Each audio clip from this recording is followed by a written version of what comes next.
This Citizen EcoDrive came in completely dead, wasn't doing much of anything, so I figure let me see if I can put this thing back together. So in this video I'll show you how to safely replace the capacitor and the case back gasket step by step without damaging the movement. I'm Dennis and this is Wheels and Watches DIY. This isn't a full service video and I'm not a professional watchmaker. I'm a hobbyist carefully working with simple tools. If you own an older EcoDrive that won't hold a charge, this is often the fix, and I'll show you exactly how to do it. For reference, this is EcoDrive B741S066450. This is a dive watch rated to, I believe, 200 meters. It has a screw down crown, date function, chronograph function, 24-hour dial on the left, the seconds dial on the bottom at 6, and at 12 o'clock, I believe that's used for diving, but correct me if I'm wrong. So some of the tools we're going to use today is a back case opener, tweezers that are metal and plastic, screwdriver, some silicone grease, and reticle. As you could see earlier, my movement holder was a little bit too small for this giant chunky Citizen, so I just placed the watch on a cloth. The capacitor is held by this little retaining clip, and I basically used my screwdriver and a pair of tweezers to get it out. And now you just saw me unclip that little hook that holds the capacitor in place. Underneath the capacitor there is a little hook that hooks on the opposite side of the movement, and that's how it makes contact, and that's how it transfers power from A to B. And here we are showing old and new capacitors.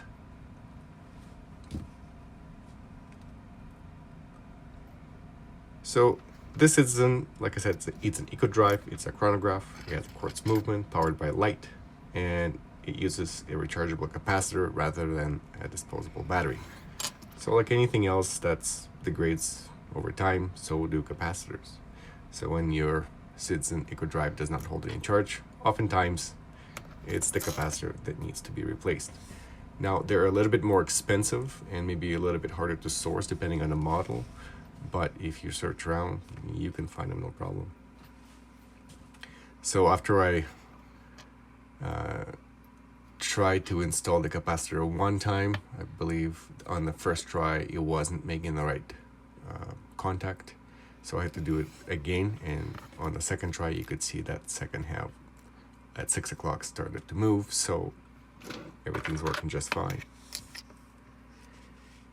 So a couple of nuances here. When you are working with screwdrivers and watch parts and tweezers, it's really easy for your screwdriver to slip. So what I like to do is I try to support my my screwdriver with tweezers in my non-dominant hand. When I assemble watches, like you see me there, I will wear finger cots. I really don't want to put any oils on the watch or any parts, which drives me absolutely crazy.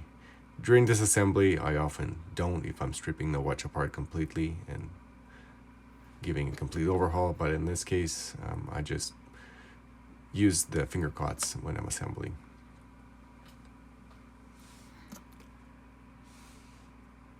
Another word of caution, when you are putting it back together, make sure that the screw is tight, but don't over tighten it. And it's hard to explain how tight it should be. You should almost feel the end of that thread.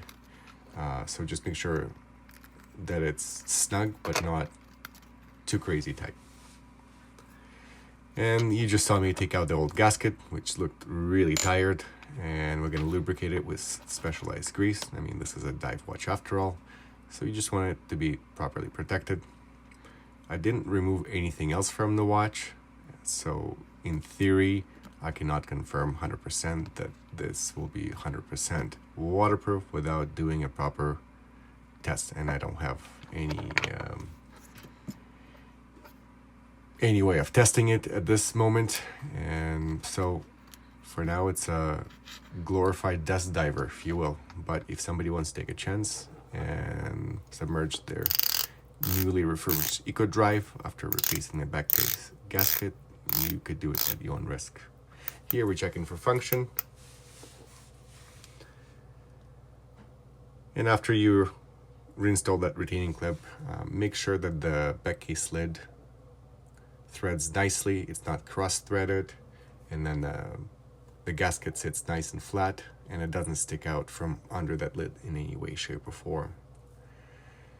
And after you confirm that the watch has function, you can either wear it or maybe put it close to a window, maybe not in direct sunlight because they don't really recommend doing that. So it has a chance to charge. So if you enjoyed this video, feel free to like or subscribe. Be kind in the comments. Again, I'm a hobbyist, I'm not a dedicated watchmaker, and any constructive feedback would be greatly appreciated. Thank you for watching, and we'll see you next time.